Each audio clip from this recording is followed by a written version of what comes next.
कि आपके कई कई मल्टीपल बैंक्स में अकाउंट रहेंगे, राइट, एक जगह पे नहीं रहेंगे, तो उसके लिए क्या प्री प्लानिंग करनी पड़ती है? हाय गाइस, मेरा नाम ध्रुमित है और मैं आनंद का बड़ा भाई हूँ। मैं कनाडा में पिछले 7 या 8 साल से रह रहा हूँ और लास्ट ईयर मैंने खुद के लिए कॉन्डो बाई किया था। तो आज मुझे आनंद ने बुलाया है उसके बारे में बात करने के लिए। तो देखते हैं आनंद के क्या सवाल है और मैं उसको सही तरह से रिप्लाई कर पाता हूँ या नहीं। सो ध्रुमित, सबसे पहले तो मेरा ये सवाल है कि what is the condor price like you bought it for? Condor जो मैंने बाई किया है वो मैंने पिछले साल बाई किया था और कॉन्डो की सेलिंग प्राइस थी $550,000 और वो लोकेटेड है कनाडा में स्कारब्रो एरिया के अंदर। सो ध्रुमित, जैसे कि व्यूअर्स जानना चाहते हैं कि आपका जो 3 BHK वाला जो कॉन्डो है जो आपने 550 में ख़रीदा है, तो वो कॉन्डो को बाय करने के लिए सबसे पहले, लेट्स से मुझे कुछ भी नहीं पता कॉन्डो बाइंग प्रोसेस और उसके बारे में, सो सबसे पहले कौन सा स्टेप करना रहता होता है? सबसे पहले आपको लेना पड़ता है प्री अप्रूवल, जिसके लिए आप कोई भी आप जो भी बैंक के साथ बैंकिंग कर रहे हो उसमें जाके ले सकते हो। वहाँ से आपको मॉर्गेज एजेंट मिल जाएगा। वो मॉर्गेज एजेंट आपको सारे के सारे स्टेप बाय स्टेप फ्लो बता देगा कि जिस तरीके से आप कॉन्डो बाई कर सकते हो। और वो आपको ऑल्सो हेल्प करेगा कि आपकी सैलरी कितनी है और आपकी मैक्सिमम अफोर्डेबिलिटी कितनी है, कि जिसकी प्राइस रेंज में आपको कॉन्डो या घर जो भी आपके लिए चाहिए वो आप बाय कर सकते हो। तो आपने वो कैसे फिगर आउट किया कि लाइक ये प्राइस रेंज किसी बंदे के लिए, लेट्स से अगर कोई स्पाउस वाला है तो उसके लिए ये बजट सही रहेगा? वैसे आपको क्या प्रूफ देने पड़ते हैं जब भी आप प्री अप्रूवल लेने के जाओ, या आपको कैसे आइडिया लगाना है कि आपका बजट कितना रखना है आपको? मैक्सिमम आपका बजट के लिए जो मेन कोर कंपोनेंट है वो है आपकी सैलरी। आपकी सैलरी से सारे का सारा डिसाइड होगा कि आपको कितना प्री अप्रूवल मिलेगा या नहीं। और ये होम बाइंग की फर्स्ट प्रोसेस है, क्योंकि इससे आपको पता चलेगा कि आपकी अफोर्डेबिलिटी क्या है और उसके लिए आपको आपका मॉर्गेज एजेंट हेल्प कर देगा, क्योंकि वो लोग प्रोफेशनल होते हैं। उन लोगों को आइडिया रहता है कि मार्केट में क्या अभी चल रहा है, को क्या आपकी अफोर्डेबिलिटी है।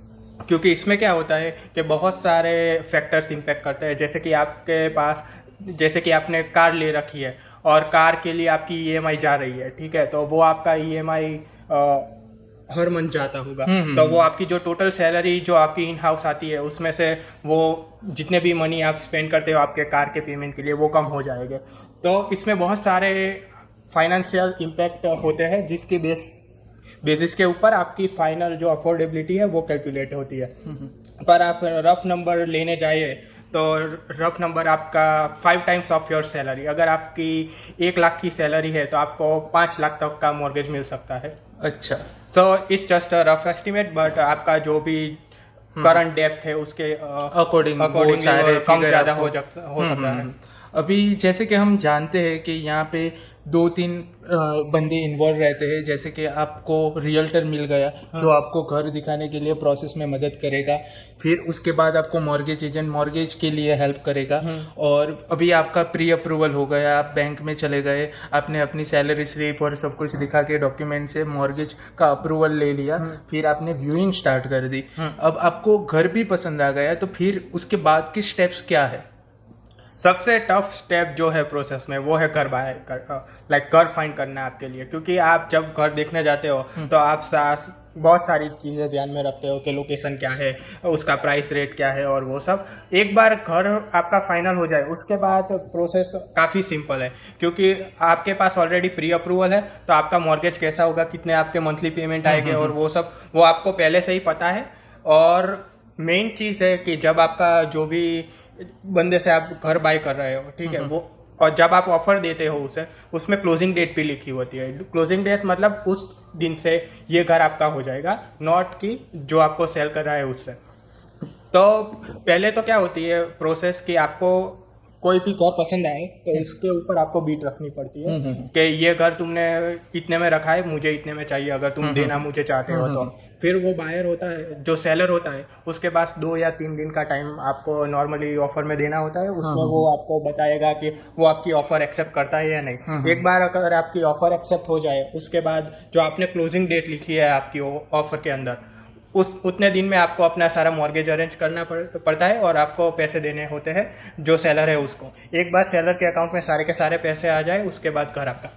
हाँ, तो जैसे कि आपने बताया कि ऑफर अप्रूव होने के बाद अभी जैसे दो तरह की ऑफर होती है, एक तो नो कंडीशन वाली और दूसरी कंडीशनल ऑफर। तो ये जो कंडीशनल ऑफर रहती है कई कई कॉन्डो पे हम जो देखते हैं, तो कंडीशनल ऑफर के बारे में बताओ कि बंदे कौन कौन से टाइप की कंडीशन रखते हैं बिफोर घर परचेसिंग, और एक बार वो कंडीशन रिमूव कब होती है, तो उसके बारे में अगर आप इलोबरेट कर पाओ थोड़ा। हाँ, तो कंडीशन अलग अलग टाइप की होती है। जैसे कि आपका घर बहुत ही पुराना है और उसको मरम्मत की ज़रूरत है, तो आप ऐसी भी कंडीशन लगा सकते हैं कि ये पर्टिकुलर चीज़ है जो टूटी हुई है, वो सेलर को मुझे मरम्मत करके देनी पड़ेगी। तो आपके जब भी आपने जो प्री अप्रूवल वाली जो प्रोसेस थी वो ख़त्म होने के बाद जब आपने ऑफ़र दी, तब जब आप ऑफ़र देते हो उसमें सारी की सारी कंडीशंस मेंशन होती है कि जैसे कि ये टूटा हुआ है, उसको रिपेयर करके दो, मैं मेरी क्लोजिंग डेट से पहले 1 या 2 बार घर देखने के लिए आऊँगा,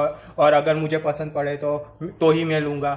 तो वो आपके ऊपर है कि आपको कौन कौन सी कंडीशन चाहिए। जैसे कि अप्लाइंसिस है, उसमें से एक अप्लाइंसिस नहीं चल रहा, आप जब पहली बार देखने आए घर, तो आप उसको भी कंडीशन में डाल सकते हो कि ये मैंने आज आके देखा था, आपका अप्लाइंसिस नहीं चल रहा था, तो वो मुझे रिप्लेस करके देना। तो ऐसी जैसी जितनी भी रिक्वायरमेंट्स है आपकी, जो आपको घर लेने से पहले सॉर्ट आउट करनी है, वो आप कंडीशन में डाल सकते हो।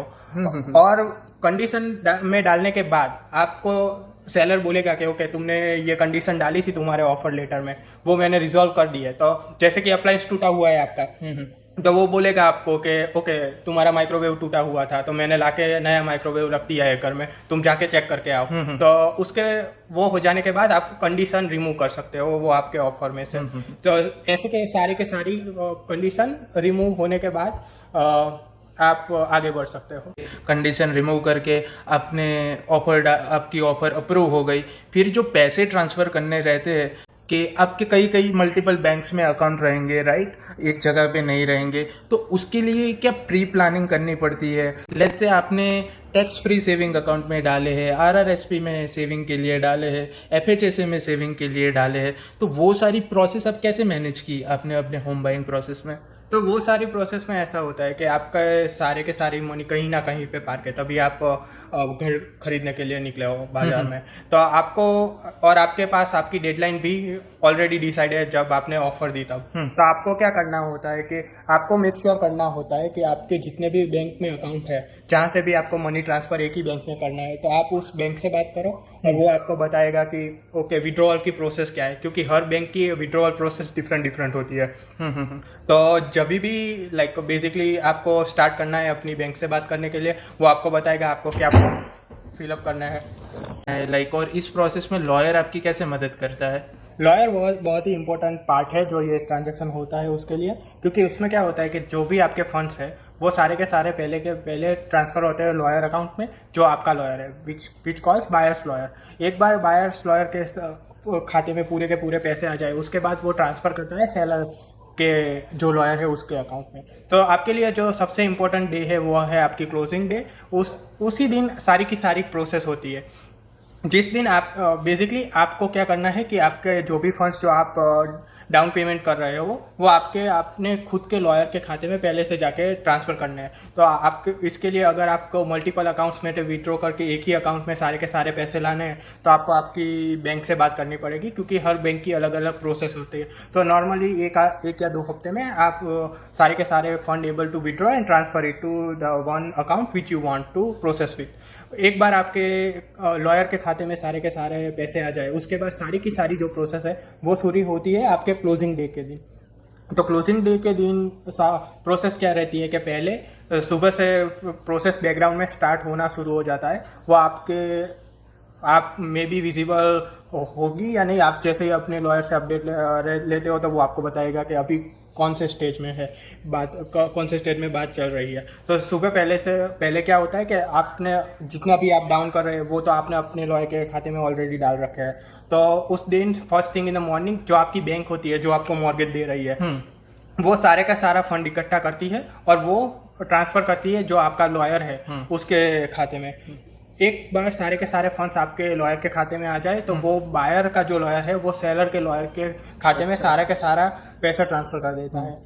एक बार सेलर के खाते में सारा का सारा पैसा आ जाए, उसके बाद सेलर के लॉयर का क्या रिस्पॉन्सिबिलिटी रहता है कि वो सारा का सारा फंड्स जो उसको पे करना है, जैसे कि आपके घर के ऊपर अभी भी जो सेलर का जो मॉर्गेज चल रहा है तो वो क्लोज कर देगा, वो उसका मॉर्गेज। उसके बाद वो जो भी फाइनल डॉक्यूमेंटेशन है वो बायर के लॉयर के पास भेजेगा, और बायर का लॉयर है उसकी रिस्पॉन्सिबिलिटी रहती है कि वो सारा का सारा जहाँ पे भी आपका नाम डालना है वो वहाँ पे आपका नाम डाले।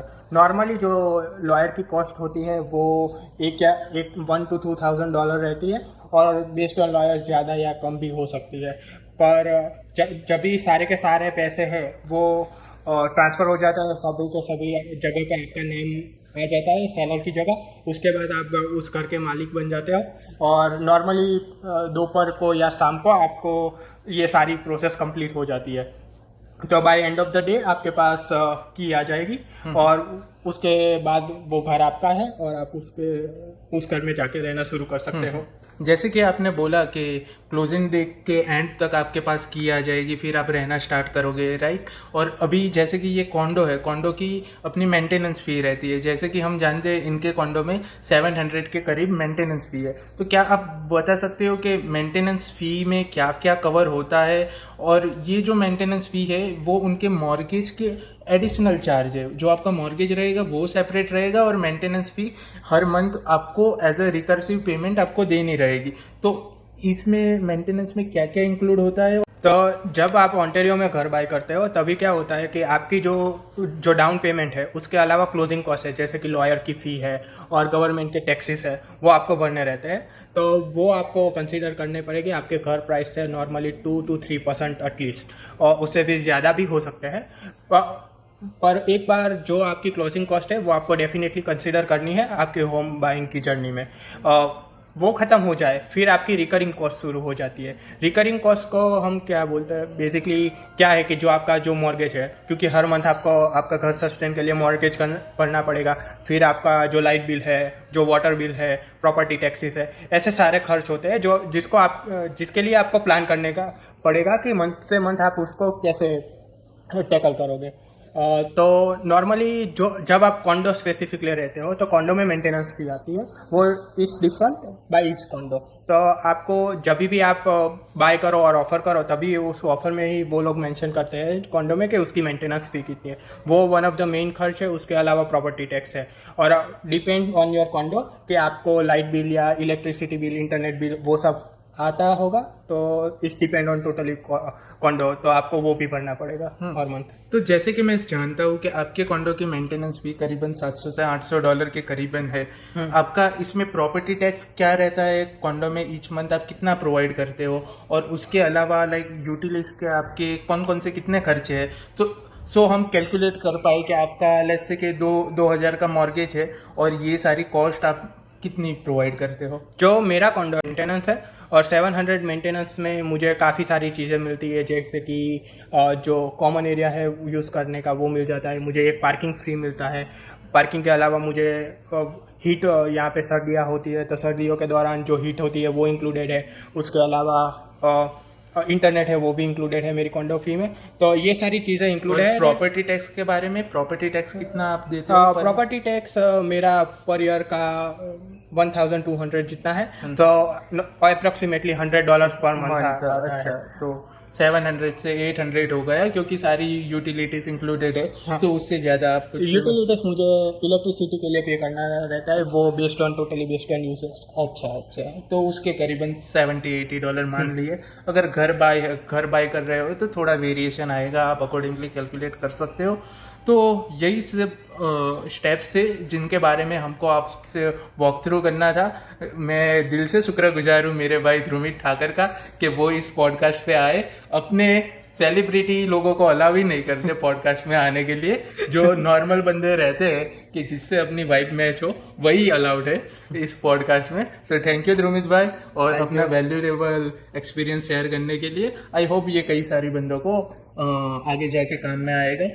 Thank you so much for having me. And if you like this video, every subscriber, every like count matters, guys. So do hit the like button and as well as subscribe to my channel. Thank you.